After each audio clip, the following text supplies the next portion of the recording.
La Corte Constitucional rechazó 9 de las preguntas para consulta popular propuestas por el presidente Daniel Noboa y dio paso a otras 6, mientras otras 4 esperan un nuevo fallo. En una comparecencia ante la Asamblea, Diana Salazar advirtió a quienes apoyan al crimen organizado que la Fiscalía los perseguirá y sugirió reformas para quitar los bienes producto del delito.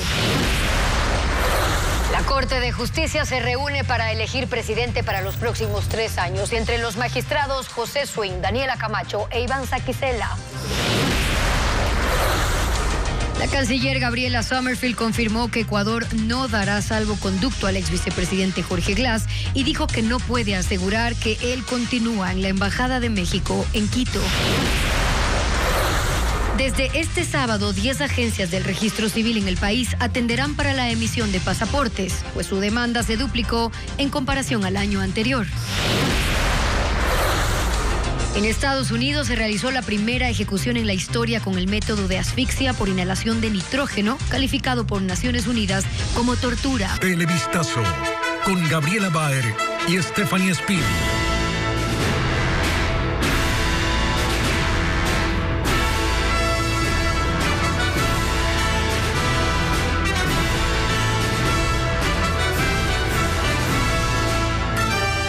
Buenas tardes, comenzamos Televistazo informando que la Corte Constitucional ya aprobó 6 de las 20 preguntas de la consulta popular propuesta por el presidente Gaby. Así es, Steffi, amigos, bienvenidos a esta emisión. Hoy el organismo emitió 3 de los 4 dictámenes. Francisco Garcés con los detalles. 6 de las 19 preguntas planteadas por el presidente de la República, Daniel Noboa, para la consulta popular fueron aprobadas por la Corte Constitucional. Otras 4 esperan un dictamen de constitucionalidad para que se complete el pronunciamiento y saber si podrán ser incluidas en la consulta. La Corte dio paso a que las Fuerzas Armadas controlen armas en las inmediaciones de los centros carcelarios. Se incrementen las penas para delitos como terrorismo, delincuencia organizada, asesinato, sicariato, entre otros, y que no se beneficien los sentenciados por ciertos delitos con la libertad anticipada. También aprobó las preguntas para tipificar el delito de tenencia o porte de armas y explosivos de uso privativo de las Fuerzas Armadas, permitir que las armas y explosivos incautados pasen a manos de las fuerzas del orden y extinguir la propiedad de los bienes fruto de ilícitos para que pasen al Estado. Otras 4 preguntas están a la espera de lo que la Corte llama dictamen de constitucionalidad. Permitir la extradición de ciudadanos ecuatorianos, crear judicaturas especializadas para trámites constitucionales, permitir el arbitraje internacional para solucionar controversias en inversiones y dar paso a los contratos de trabajo a plazo fijo y por horas. La Corte no aceptó 9 preguntas, entre ellas que haya jueces especializados para juzgar policías y militares, que el presidente pueda indultar a los miembros de la fuerza pública que sean juzgados y que no vayan a la cárcel los uniformados que sean acusados de delitos por el uso de la fuerza. La Corte deberá emitir el dictamen de constitucionalidad sobre las 4 preguntas pendientes en 20 días. La fiscal Diana Salazar lanzó una advertencia a quienes apoyan al crimen organizado y narcotráfico, que va por ellos. Lo dijo en la comisión que tramita la 4ª ley económica que busca que los bienes de esas mafias pasen al Estado. Patricio Díaz cubrió la comparecencia. Esta mañana Diana Salazar acudió a la Comisión de Régimen Económico, donde se debate la reforma a la ley de extinción de dominio para que los recursos y bienes del crimen organizado pasen al Estado. La fiscal general estuvo durante algo más de 1 hora. En su intervención confirmó su respaldo a la propuesta, que calificó de oportuna. Sin embargo, pidió que se revisen temas sensibles, por ejemplo, que se aplique la extinción de dominio sin sentencia ejecutoriada. Muchos criminales se encuentran prófugos. Entonces, no son susceptibles de ser juzgados en ausencia. Las causas simplemente quedan suspendidas y nunca se llega a tener una sentencia condenatoria. Otro cambio que sugirió es mantener los 12 meses para investigar casos de extinción de dominio, en vez de los 3 meses que propone el presidente. Ese tiempo, según la fiscal, es insuficiente y restringe el trabajo para captar las pruebas. Por su índole, requiere un periodo de tiempo que supera los 90 días, necesariamente. Salazar también solicitó que no se limite a un listado de delitos la posibilidad de recuperar bienes. La delincuencia evoluciona y busca esconderse en otras actividades ilegales que pueden no estar incluidas en ese catálogo. Estamos abriendo el paraguas para que la criminalidad diga, bueno, ya no nos vamos a dedicar a la pornografía, ya no nos vamos a dedicar a la trata de personas, nos vamos a dedicar a la extorsión, al robo o al hurto, que genera ganancia. Ante las preguntas de uno de los legisladores, Salazar informó que la Fiscalía está en un proceso de autodepuración y con todos los casos que han identificado. Casos de fiscales que tienen videollamadas con el narco. Casos de fiscales que le piden permiso al narco para integrarse a las oficinas. Casos de fiscales que reciben dádivas, cadenas de oro para fallar a favor del narco. Yo no tengo que procesar para que no se digan perseguidos, por favor. La fiscal hace así una advertencia a quienes están colaborando con la delincuencia y el narcotráfico. Se han abstenido de acusar a los narcotraficantes y por eso es que están temblando, porque saben que ya vamos tras de ellos. Salazar pidió también capacitación para los jueces que reciben procesos de extinción de dominio. Puso como ejemplo un caso de $500 millones en oro, que fue desestimado. La funcionaria insistió en que la Fiscalía necesita autonomía para que los cambios sean más contundentes. La comisión espera tener aprobado el informe de este proyecto entre el domingo y el lunes.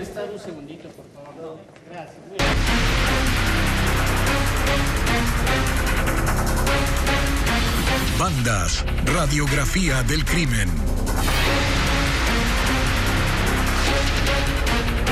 El bloque de seguridad subió a 228 los objetivos militares de mediano valor. Son parte de las 22 organizaciones calificadas por el gobierno como terroristas. Informa Paul Romero. El bloque de seguridad identificó nuevos objetivos militares. El intercambio de información de inteligencia militar y policial incrementó el número de personas consideradas de mediano valor, es decir, señalados de ser los autores materiales de los atentados y muertes en las zonas críticas. Antes de la declaratoria de conflicto armado interno el 9 de enero, el bloque de seguridad identificó a 109 personas de mediano valor. En 17 días de vigencia del estado de excepción, la lista subió a 228.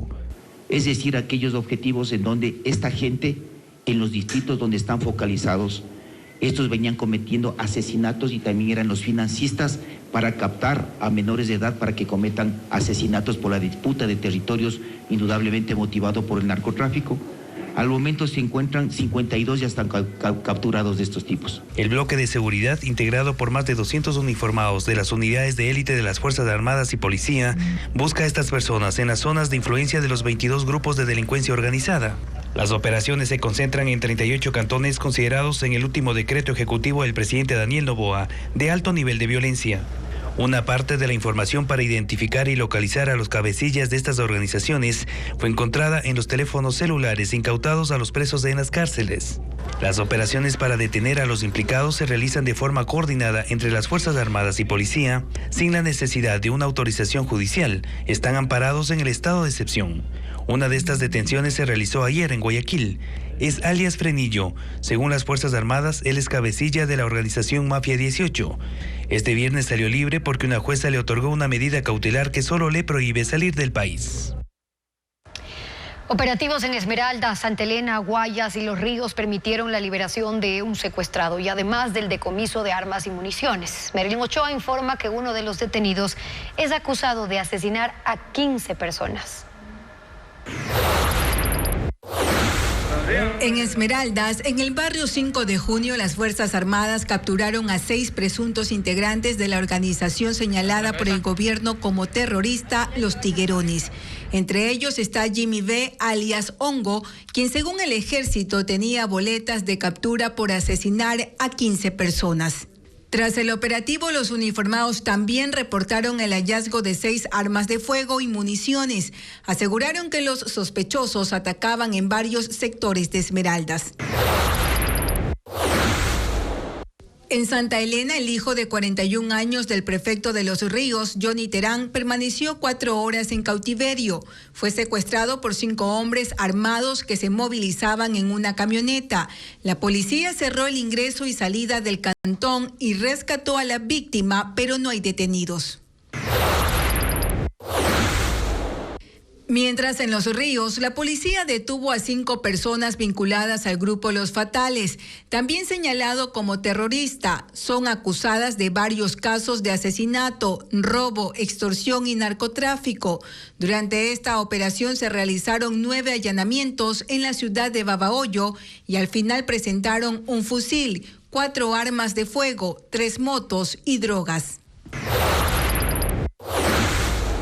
En Naranjito, Guayas, trabajos de inteligencia militar permitieron decomisar casi 300 municiones y cartuchos, una subametralladora, una pistola, 6 alimentadoras, un chaleco de la policía, pasaportes en blanco y hasta un dron. Todo dentro de una casa que, según los uniformados, era un centro de acopio de armas. No hubo detenidos porque el lugar estaba vacío. La banda Los Tiguerones ha sonado en los últimos días por el ingreso de sus miembros a un canal de televisión y porque han sido expuestos por la fuerza pública en redes sociales. ¿Cómo funciona ese grupo delictivo? Le contamos. Los Tiguerones son aliados de los Lobos y se mantienen en disputa con los Choneros. Según Inside Crime, tienen entre 4.000 y 5.000 miembros, siendo la tercera banda más numerosa del país. Reclutan a sus miembros desde pequeños, ganando su admiración con espectáculos en fechas especiales como Navidad. Con sus actos benéficos se ganan la voluntad de sus habitantes y los persuaden de que la policía es su enemiga, al estilo Pablo Escobar en Colombia. Manejan lujos y realizan grandes fiestas en sus santuarios ubicados en barrios populares. Los militares han intervenido en el de la Guacharaca, en Esmeraldas, donde es su bastión. También están presentes en Guayas, Manabí y Pichincha. Según el Observatorio del Crimen Organizado, manejan una doctrina de tipo paramilitar y llaman comandante a su líder, el ex guía penitenciario William Joffre Alcíbar Bautista, alias Comandante Willy. En esa misma línea tienen alianzas internacionales con disidencias de las FARC en Colombia, como el Frente Oliver Sinisterra y Columna Urias Rondón, y con otras organizaciones receptoras de droga como la Mafia Balcánica y Cartel Jalisco Nueva Generación. Su fuerte es el narcotráfico, la extorsión, el sicariato y tráfico de armas, y así lo dicen las canciones compuestas para la banda y que las replican sus miembros en sus redes sociales. En sus letras se venden como intocables por sus creencias religiosas. Esa organización fue una de las señaladas por la policía de irrumpir en TC Televisión y miembros suyos han sido expuestos en redes sociales por la fuerza pública. Ciudades fronterizas como Huaquillas y Tulcán registran pérdidas de más de $500,000 diarios desde el pasado 9 de enero, cuando se agudizó el problema de inseguridad. William Young con el informe. El comercio exterior también siente el impacto de la inseguridad. El sector exportador, por ejemplo, tiene un cálculo.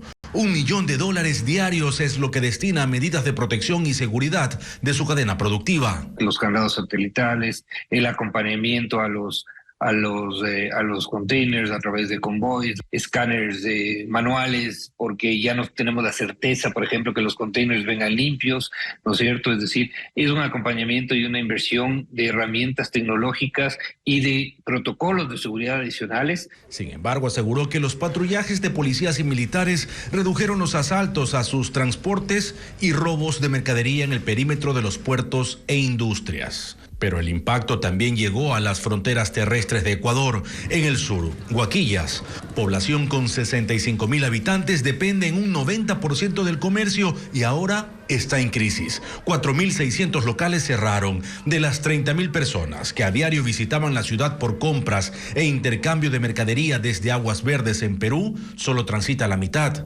Negocios de frutas, carnes, víveres y electrodomésticos bajaron sus ventas desde el pasado 9 de enero, cuando se agudizó la violencia en el país. Estamos perdiendo más o menos $700,000 diarios. Quiere decir que estamos al mes, más o menos $21 millones dejan de percibirse, dejan de facturarse en la ciudad. Una situación similar se vive en la frontera norte.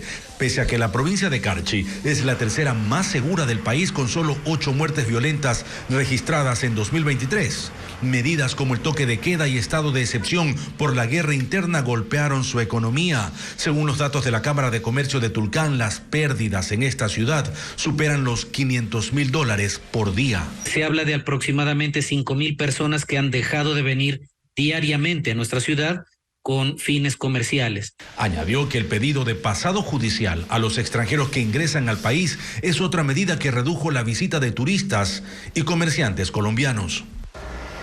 Una delegación mexicana visitará Ecuador para analizar el pedido de asilo político de Jorge Glass, quien entró como huésped a su embajada en diciembre. Sin embargo, la canciller Gabriela Sommerfeld ratificó que no habrá salvoconducto para que salga del país. Luisa María Heredia con el informe. Hace exactamente 40 días llegó el ex vicepresidente Jorge Glass a la Embajada de México en Ecuador, situada en Quito, diciendo que temía por su seguridad y libertad personal. Que aún siga ahí es algo que ni la canciller Gabriela Sommerfeld puede afirmar. No le puedo asegurar yo, porque no tengo la plena certeza yo como canciller. 4 días después de ser acogido, Glass presentó una solicitud formal de asilo, que todavía no tiene respuesta del gobierno mexicano, por lo que el Estado ecuatoriano supone que el exfuncionario sentenciado a 6 años de prisión por la trama de corrupción del caso Sobornos y llamado a juicio por un supuesto peculado en la contratación de obras públicas en Manabí luego del terremoto del 2016, permanece en las instalaciones. Nosotros hemos hablado constantemente con la embajadora, hemos hablado con la canciller, quienes han expresado que su huésped, cuando me habla de su huésped, me dice que la persona está en su casa, en este caso la embajada. Entonces, en estos términos se han mantenido las conversaciones, más allá que el Ministerio del Interior está haciendo lo propio. Es decir, que mantiene la presencia policial en los exteriores de la embajada y también una alerta en los pasos fronterizos para evitar que se fugue. Pues si bien obtuvo libertad condicional por el caso Sobornos, por el de la reconstrucción de Manabí tiene una orden de prisión preventiva pendiente. Según Sommerfeld, en los próximos días México podría tomar una decisión sobre el asilo, ya que está prevista la visita de una delegación especial que analizará el tema. Para poder sentarse y tratar este tema con los ministros que tienen la competencia sobre este caso. Pero Sommerfeld ratificó que incluso si México decide otorgarle el asilo a Glass, el gobierno de Daniel Noboa no le facilitará un salvoconducto para salir del país. En ese caso, Glass deberá permanecer dentro de la embajada, pues si sale, sería detenido inmediatamente. El estado de Alabama en Estados Unidos hizo la primera ejecución de un condenado a muerte mediante asfixia por inhalación de nitrógeno, un método calificado por Naciones Unidas como un medio de tortura. El preso estadounidense Kenneth Smith estuvo en el corredor de la muerte por 35 años y a las 8 de la noche de este jueves fue ejecutado con un método nunca realizado, muerte por asfixia. Los observadores de los medios que presenciaron la ejecución revelaron que sus últimas palabras fueron: Alabama hace que la humanidad dé un paso atrás. Los testigos describieron que Smith estuvo consciente durante varios minutos. Luego tembló sobre la camilla mientras su máscara bombeaba gas nitrógeno hasta que dejó de moverse. El reverendo Jeff Hood, quien fue asesor espiritual de Smith, dijo que lo que vio fue un acto de tortura. Kenneth Smith fue condenado a pena de muerte en 1988 por el asesinato de Elizabeth Sennett, la esposa de un predicador, que fue apuñalada y golpeada hasta la muerte en un crimen que fue contratado por su marido, quien tenía un amante y quería cobrar el seguro de vida. Luego él se suicidó. En noviembre de 2022, Smith iba a ser ejecutado por inyección letal, pero el procedimiento falló porque no le encontraban la vena. Y continúa la crisis por incendios forestales en Colombia. Hay decenas de focos activos y más de 8.000 hectáreas de vegetación consumidas en cerros en el este de Bogotá. Algunos casos son investigados como incendios intencionales y 681 zonas se mantienen bajo alerta. La emergencia se extiende ya por 5 días consecutivos y el riesgo de una expansión del fuego es perenne. Las autoridades aseguran que por ahora no son un riesgo para la población, aunque hay un claro deterioro de la calidad del aire. Colombia espera ayuda de Estados Unidos, Canadá, Perú y Chile. El Pleno de la Corte Constitucional se reúne a esta hora para elegir a su nuevo presidente. Jacqueline Rodas está en el sitio. Jackie, cuéntanos cómo va la votación.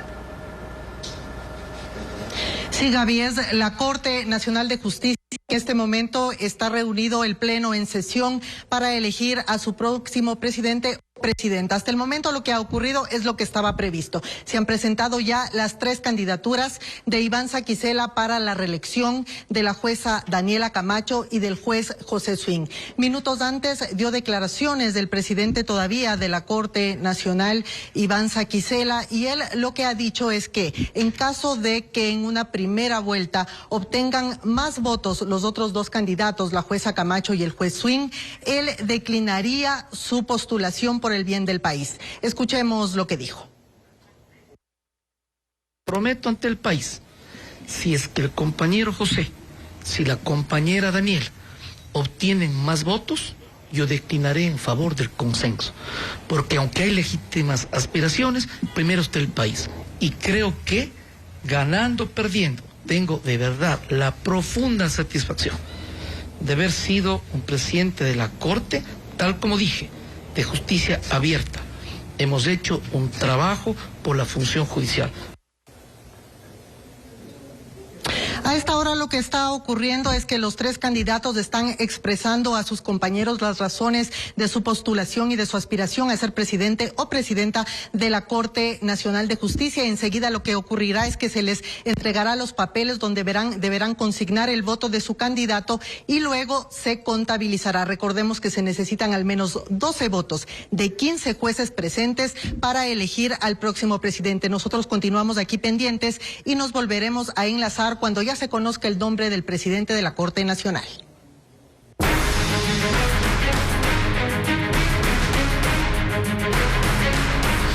Servicios en línea para usted. Mañana el Registro Civil habilitará 10 agencias para tramitar nuevos pasaportes. La jornada será de 6 horas para despachar la demanda que se duplicó. Diego Cuenca con el informe. La demanda de pasaportes se duplicó. En el 2022 el Registro Civil entregó 587.897 y en 2023 generó 950.022 documentos. Por eso la entidad decidió que una vez por mes atenderá a los usuarios durante el fin de semana. Para este sábado 27 de enero abrirán 10 agencias en Quito, Manta, Portoviejo, Guayaquil, Machala, Cuenca y Loja, desde las 8 de la mañana hasta las 2 de la tarde. Recordar que en las 3 ciudades más grandes como Quito, Guayaquil, Cuenca estarán habilitadas 2 agencias. Aquí en la ciudad de Quito estará habilitada Matriz y Plataforma Gubernamental del Sur. En Guayaquil, en el Gobierno Zonal en el centro y en Cuenca, en San Blas y en Bellavista. Durante la jornada esperan atender un promedio de 1.500 usuarios por agencia. A cada uno de ellos les tomará 15 minutos tramitar el documento. Además deben llevar el comprobante de pago bancario. El día de mañana únicamente será para toma de fotografía y huellas. Posterior a las 48 horas hábiles, su documento de viaje será entregado. Las personas que deseen agendar un turno pueden ir a la web registrocivil.gov.es. Debido a la crisis de inseguridad, los ciudadanos no podrán ingresar con acompañantes, ni maletas ni mochilas. Se amplió el plazo para que los contribuyentes se acojan a la remisión de multas y sobrecargos de montos pendientes con el SRI. Diego Puente con el informe.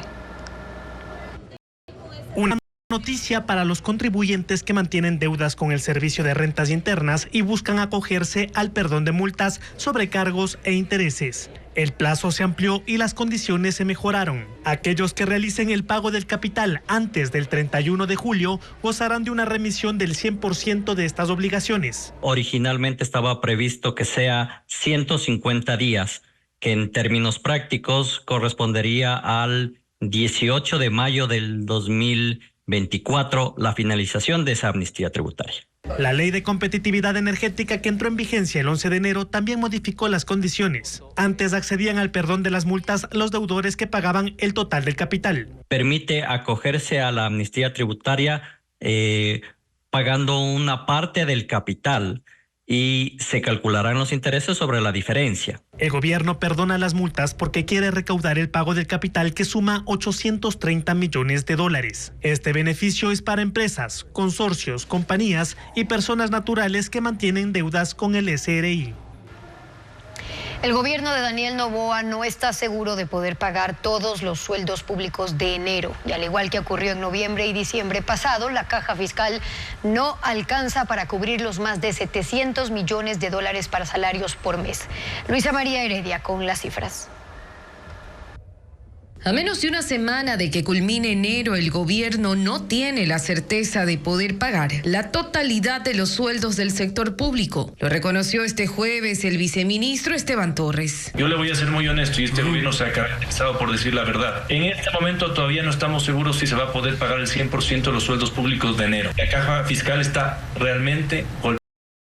Noboa asumió el poder en noviembre de 2023, recibió una caja fiscal en 197,9 millones de dólares. Un día después, el 24 de noviembre, se colocó en 300 millones. Pero a fin de mes alcanzó solo para cubrir 567 millones de los 769 millones de dólares que se destinan al pago de salarios de los funcionarios, por lo que hubo que transferir dinero de cuentas de la Corporación Financiera Nacional al Ministerio de Economía y Finanzas. Y aún así, el 1 de diciembre la caja fiscal quedó en 94,9 millones, el monto más bajo de la historia del Ecuador según el Banco Central. Hay un déficit terrible de 8.000 millones de dólares para salir solo este año. Y por supuesto, en una coyuntura de guerra, en donde tenemos a 60.000 valientes policías en las calles, a 30.000 valientes militares en las calles combatiendo, la prioridad es que ellos tengan el armamento, la logística para seguir cumpliendo su labor. Para superar el déficit en la caja fiscal, el Ejecutivo sigue apostando a que la Asamblea apruebe el proyecto de la ley económica urgente que modificaría impuestos, principalmente el IVA. Torres resaltó que si bien la ley no resolverá por completo el problema, ese dinero ayudará y además el riesgo país disminuirá, abriéndole más posibilidades al crédito. 4 horas de lluvia causó inundaciones en el norte y centro de Babahoyo. 6 manzanas quedaron anegadas, incluyendo los alrededores del hospital del IES. El agua ingresó a varias casas y un conductor quedó atrapado. En la ciudadela El Chorrillo, al norte de la ciudad, se activó el sistema de bombeo y una cuadrilla retiró basura de los sumideros para evacuar el agua. Tengo piscina. El paso vehicular en la vía Loac Santo Domingo es parcial y tiene un horario. Personal de la Prefectura y de la Comisión de Tránsito del Ecuador permanece ahí. Con imágenes de Saracay TV informa Ileana Suárez.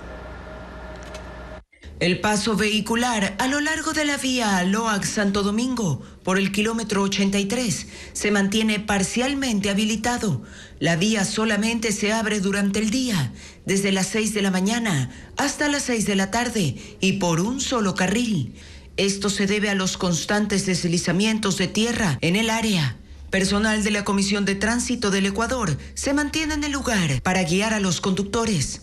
La Prefectura de Santo Domingo de los Áchilas envió maquinaria que permanece en el sitio para limpiar la calzada inmediatamente en caso de que vuelvan a caer rocas desde la montaña. Por esta razón, recomiendan a los conductores revisar el estado de las vías en las cuentas oficiales del ECU 911 en Santo Domingo, así como de la Prefectura de Santo Domingo de los Áchilas, antes de emprender un viaje por esta ruta.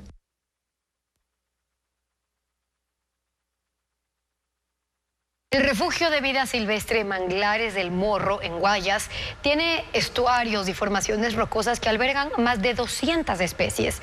Ecuaterra navegó por esta zona de ensueño donde la naturaleza se despliega en toda su grandeza. Vean cómo.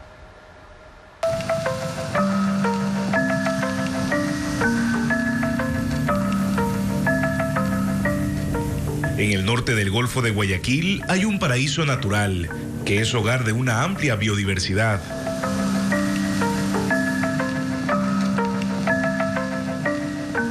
Se trata del refugio de vida silvestre Manglares El Morro, un ecosistema único en el mundo que combina la belleza del manglar con la majestuosidad de formaciones rocosas. Entre sus atractivos destacan los llamados farallones, que son islotes de matorrales secos espinosos. Este sitio sirve para dormideros de aves. En aves tenemos 192 especies, como pelícanos, fragatas, gallinazos, cormoranes, entre otras especies. Eso es un atractivo bastante turístico, tanto de Guayaquil como de Pozorja, de Puerto del Morro también vienen acá. En el refugio están presentes 5 de las 7 especies de manglar que existen en Ecuador. Pero a diferencia de otros, estos estuarios tienen mayor influencia de las aguas saladas por su cercanía al Océano Pacífico. Por eso, aquí la naturaleza se despliega en todo su esplendor. Durante la grabación de este reportaje, un grupo de 12 delfines escoltó al equipo de Ecuaterra.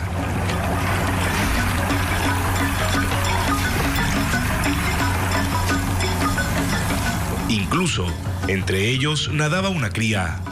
Pero como todo oasis de vida, este refugio silvestre enfrenta amenazas. Las principales son la expansión de la industria acuícola, la pesca ilegal y la contaminación. En los manglares se ven ya plásticos, botellas de agua de un solo uso, temas de plumafón, incluso hasta refrigeradoras. Eso es un bastante problema, pero básicamente es por las descargas que ocurren en aguas arriba. Si ustedes se dan cuenta, en esta zona ya tiene salida al mar y toda la basura que llega a la cuenca alta impacta en la zona del refugio de vida silvestre. Para mejorar su conservación, en noviembre de 2021 el Ministerio del Ambiente triplicó la extensión del área protegida. Pasó de 10.130 hectáreas a 35.373 hectáreas. Más de 3 veces se amplió el área protegida, que queríamos proteger la parte norte de la isla Puna, los manglares, y básicamente ampliar la jurisdicción del área protegida en el agua para proteger los grupos de delfines que tenemos en la zona. Un logro de organizaciones ambientales, pero principalmente de los comuneros, quienes son sus guardianes. Santiago Morales, recolector retirado de cangrejo y concha, representa a 36 artesanos. A nosotros nos beneficia enormemente porque tenemos mayor cobertura en cuanto a tener acceso al manglar, ¿no? Realizan unos 8 recorridos de vigilancia al mes y en su quehacer diario están atentos a cualquier infracción ambiental. Cuando hay alguna afectación, avisamos a la autoridad y se procede, digamos, a la verificación donde se está haciendo la afectación. El Morro es uno de los 9 espacios protegidos a escala nacional que tienen ecosistema de manglar, un lugar propicio para la conservación, turismo y aprovechamiento sostenible. Escándalo en la Agencia de Naciones Unidas para los Refugiados Palestinos. El comisario de esa agencia despidió a trabajadores acusados de participar en el ataque terrorista de milicianos de Hamas contra Israel el pasado 7 de octubre. El alto funcionario Philippe Lazzarini informó al secretario general Antonio Guterres, quien ordenó una investigación de las actividades de la agencia. Aún no se ha informado cuántos miembros están involucrados ni cuál fue su nivel de participación en el atentado en Israel, cuyo gobierno en ocasiones ha acusado a la agencia de ser cómplice de actividades de Hamas. La Corte Internacional de Justicia se abstuvo de ordenar un alto al fuego en la guerra de Israel contra Hamas, pero le exige tomar medidas inmediatas para impedir actos de genocidio, de acuerdo a la demanda planteada por Sudáfrica. La Corte, que es el máximo órgano de justicia de Naciones Unidas, ordenó además que Israel permita el ingreso de ayuda humanitaria para toda la población palestina en Gaza. Lo informa Pedro Jiménez. La Corte Internacional de Justicia no desestimó los cargos de genocidio contra Israel y ha dispuesto a ese país tomar medidas para evitar que se cometan tales actos que, según la demanda de Sudáfrica, están ocurriendo y apuntan al exterminio de los palestinos en Gaza. El tribunal de 17 jueces falló 15-2 en contra de Israel y ordenó una serie de medidas para proteger a los palestinos. Manda, por ejemplo, a castigar cualquier incitación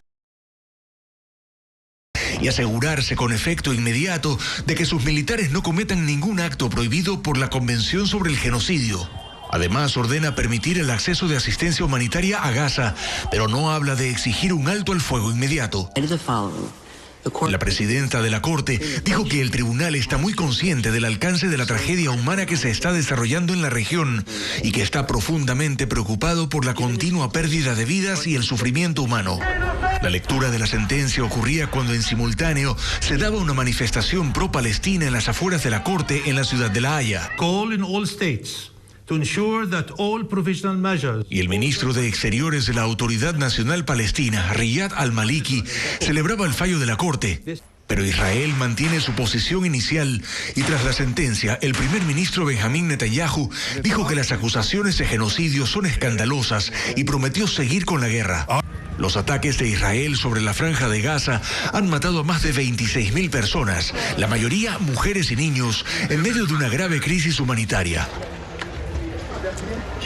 En Estados Unidos, un pastor en línea fue acusado de fraude civil por una estafa en criptomonedas. El hijo regalado enfrenta cargos por defraudar a la comunidad mediante una inversión engañosa. Según la demanda presentada por la Oficina del Fiscal General de Colorado, desde junio de 2022 hasta abril de 2023, la moneda IndexCoin recaudó casi $3.2 millones de más de 300 personas. En la denuncia se menciona que Regalado se dirigió a sus seguidores de Denver y afirmó que Dios le dijo directamente que los inversores se harían ricos si ponían dinero en IndexCoin, una moneda sin ningún valor. Ecuador estrena su marca país en la Feria Internacional de Turismo en Madrid. El nuevo diseño entre 3 propuestas tras un proceso que costó $700.000. Luis Alfredo Zúñiga lo informa. Luz con ritmo, así se denomina la nueva marca país que Ecuador estrena en la Feria Internacional de Turismo de Madrid. Desde el ingreso al evento se observa la marca, acompañada de la frase, un paraíso iluminado por su naturaleza. También se exhibe en el stand destinado para Ecuador, que ya fue visitado por los reyes de España y el presidente Daniel Noboa. También se observan sombreros de paja toquilla y en las mesas donde los 48 expositores nacionales promocionan 16 destinos. La nueva marca país fue elegida luego de una votación virtual entre 3 opciones, elaboradas por el consorcio Future Macán y presentadas en octubre del 2023. Para ello, el Ministerio de Turismo destinó $700.000. La entidad no ha publicado cuántos votos recibió cada una de las propuestas, aunque el color base es el amarillo. Puede cambiar dependiendo de dónde se lo utilice y destaca la letra E. Según muestra el portal web marcapaisecuador.com, el aspecto del logo puede variar cuando se quiera resaltar la diversidad del país, su gente, las playas o el sol. Las autoridades han señalado que la intención es que esta nueva marca país sea un elemento apolítico y trascienda gobiernos, algo contrario a lo que ocurrió con la anterior campaña. Ecuador ama la vida. Un conversatorio con la escritora brasileña Cristina de Souza, historias familiares en el Teatro Patio de Comedias en Quito y un concierto. Agenda del fin de semana. Estefanía Arias, justamente con esta agenda cultural. 6 estudiantes de la Universidad de las Artes inauguraron la exposición Bajo Líbido en la galería de esta institución.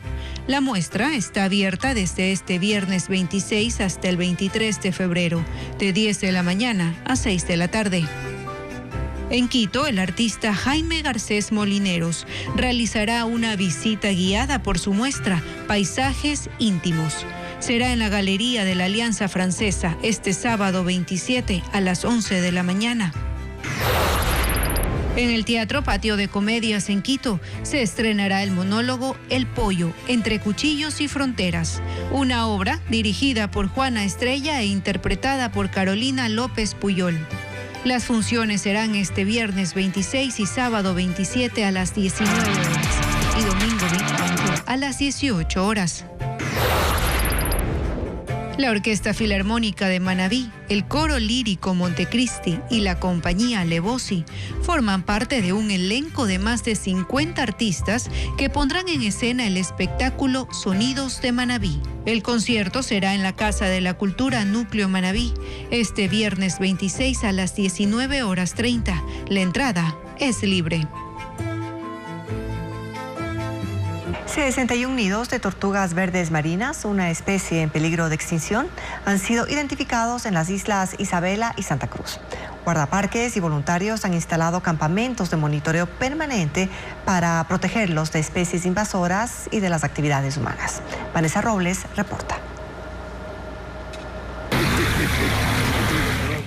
Los guardaparques y voluntarios del Parque Nacional Galápagos recorren la quinta playa en la isla Isabela y Las Bachas, en Santa Cruz, por la época de anidación de las tortugas verdes marinas.